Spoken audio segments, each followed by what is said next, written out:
The deal was simple. Almost too simple. For a low monthly price, MoviePass promised something that millions of people immediately understood.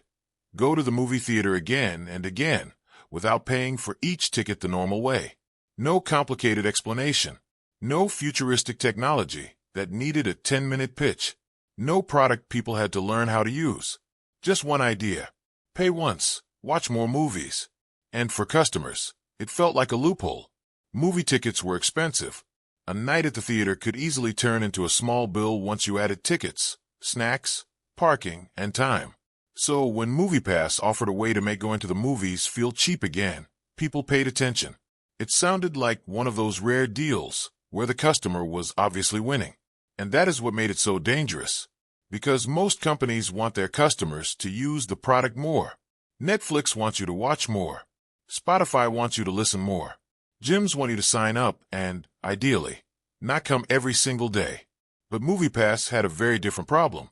Its most loyal customers, the people who loved the product the most, were also the people who could make the business lose the most money. The more they used it, the worse the math became. That is the strange thing about MoviePass. It did not fail because nobody wanted it.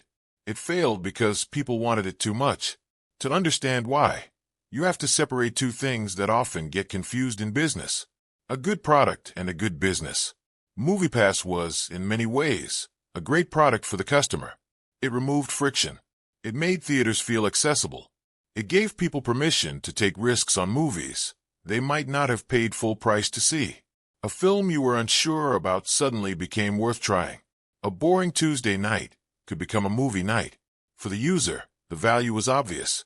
But for the company, every one of those movie nights came with a cost. And that cost did not disappear just because the customer paid a subscription. MoviePass still had to deal with the reality of movie tickets. The theaters were not imaginary. The seats were not free. The ticket prices were not just numbers on a screen. Every time a subscriber went to the movies, there was a real economic event behind the scenes. Somebody had to pay. And for much of the model that made MoviePass famous, that somebody was MoviePass.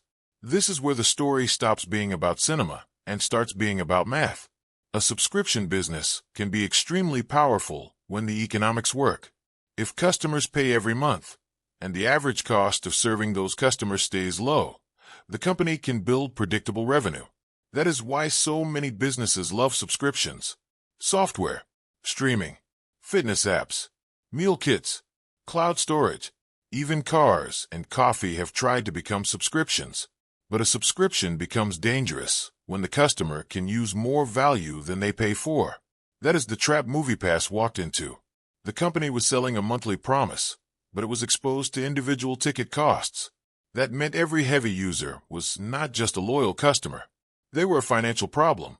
Imagine a customer pays one monthly fee, but goes to the theater multiple times. Each visit creates a cost. At first, that sounds manageable. Maybe the company assumes most people will not use it that often. Maybe casual users will balance out the heavy users. Maybe the data will reveal new opportunities. Maybe the company will eventually negotiate better deals with theaters. Maybe scale will fix everything. That word, scale, is one of the most powerful words in modern business. It can make an unprofitable company sound visionary. It can turn losses into strategy. It can make investors believe that today's broken math is just tomorrow's market power. And in the startup world, that idea is everywhere. Grow first, figure out profits later. MoviePass fit perfectly into that story. It was not just selling movie tickets. It was selling attention. It was selling data. It was selling the idea that if enough people use the service, MoviePass could become a powerful gatekeeper between audiences and theaters. If you controlled the audience, maybe theaters would have to work with you. If you knew what people watched, maybe that data would become valuable. If you became the app people use to decide what to see, maybe the business could expand beyond subscriptions. On paper, that sounds like a strategy. But in practice, there was one problem that never stopped mattering. The ticket still had to be paid for. And when a business loses money every time its best customers use the product, growth does not solve the problem. Growth accelerates it. That is the core of the MoviePass story. A company can look like it is winning because more people are signing up. It can look like demand is exploding It can look like the market is proving the idea right. But if each new customer makes the financial model more fragile, growth is not proof of success. It is a countdown. And by 2017, MoviePass was about to become one of the most talked about subscription companies in America. The offer was too clean, too easy to explain, too good to ignore. For less than the cost of a typical movie ticket in many cities, subscribers could get access to theaters again and again. The internet noticed. Customers noticed. The press noticed. And investors noticed. MoviePass suddenly became more than a service. It became a symbol. To users, it represented a way to beat rising entertainment costs. To movie fans, it felt like a return to the old magic of going to the theater whenever you wanted. To investors, it looked like a company that might change the relationship between Hollywood, theaters, and consumers. But underneath the excitement, the central question remained unanswered. What happens when the people who love your product are the same people who destroy your margins? That question would define the entire collapse. Because MoviePass had created something rare. A product people were excited to use. A brand people talked about. An offer that could spread almost instantly. But it had also created a dangerous expectation. Once customers believed they had found the perfect deal, taking it away would not feel like a normal business adjustment. It would feel like a betrayal. And that is when trust becomes expensive. At first, the excitement made the business look stronger than it really was. That is one of the most dangerous things about rapid growth. When the numbers are moving fast, it becomes easy to confuse motion with progress. More subscribers can look like proof. More headlines can look like validation. More attention can make a company feel inevitable. And for a while, MoviePass had exactly that kind of energy. People were not just buying a subscription. They were talking about it. They were explaining it to friends. They were posting about it online. And almost everyone had the same question. How is this even possible? That question should have been a warning. But in the middle of hype, warnings often sound like negativity. Movie theaters already had a problem. Tickets were expensive. Streaming was growing. A lot of people were going to the theater less often than before. So when MoviePass appeared with a simple solution, it felt like perfect timing. MoviePass only had to convince them that it had found a way around it. And emotionally, the product worked. If the ticket felt prepaid, the risk disappeared. A movie you were unsure about became easier to try. A boring Tuesday night could become a movie night. The subscription changed the feeling of going to the theater. But that created a second problem. When a product changes behavior, the company has to survive the behavior it created. MoviePass encouraged people to go more often. But every extra visit could create another real cost. This was not software, where one more click might cost almost nothing. MoviePass was connected to the physical world. A real theater, a real seat, a real ticket, and the real world has margins. That was the gap at the center of the company. MoviePass wanted to be treated like a technology business, but it was paying costs like a ticket buyer. The bigger it became, the harder that contradiction became to hide. It needed users to grow. But heavy users increased the losses. It needed attention to attract investors. But attention brought even more people who wanted the deal. So the product started to change. The offer that once felt simple became more complicated. Restrictions appeared. Availability changed. Users who joined for freedom began to feel limits. And that mattered because a subscription is not just a payment. It is a promise. When someone subscribes, they expect the product to be there tomorrow. They expect the rules to make sense. They expect the deal they signed up for to remain recognizable. Once that confidence breaks, the problem becomes bigger than pricing. Trust breaks too. For MoviePass users, the frustration was simple. They were asking basic questions. Can I use what I paid for? Can I see the movie I wanted? Does this still work? Do I trust this service anymore? Once those questions become uncertain, the product changes in the customer's mind. It stops feeling like a clever deal. It starts feeling like a trap. That is where the story turns. The same customers who once promoted MoviePass for free could now become its loudest critics. The same internet that spread excitement could also spread disappointment. And because the original promise was so simple, every complication felt like a betrayal. This is why MoviePass is such a powerful warning.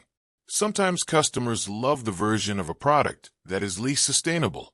They love the low price before the price changes. They love the freedom before restrictions appear. They love the deal before the company has to admit what the deal actually costs. And when the company finally adjusts, customers feel like something was taken from them. But in reality, the original version may never have been stable. It may have been a temporary illusion, funded by losses, investor confidence, and the hope that scale would eventually fix the math. MoviePass did not just sell access to movie theaters. It sold the feeling that normal prices had been suspended, but reality kept pushing back. Every ticket had a cost. Every heavy user made the problem larger.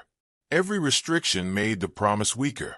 And every broken expectation made the brand less trustworthy.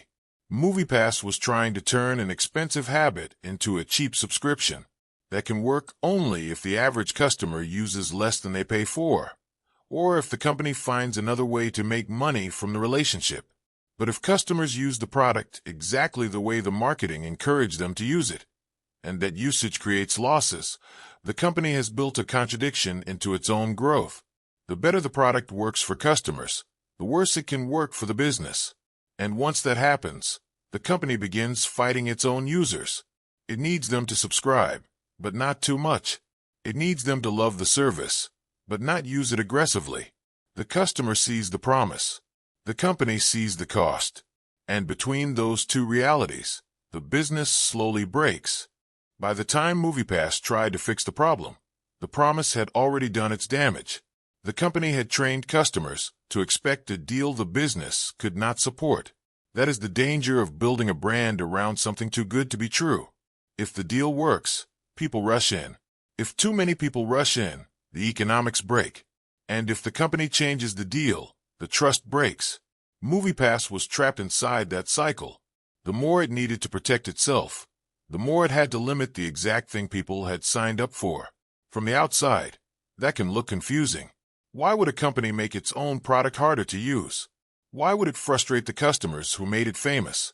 From the inside, the answer is simple. When the original promise is too expensive, the company has only a few choices. It can raise prices. It can reduce usage. It can change the rules.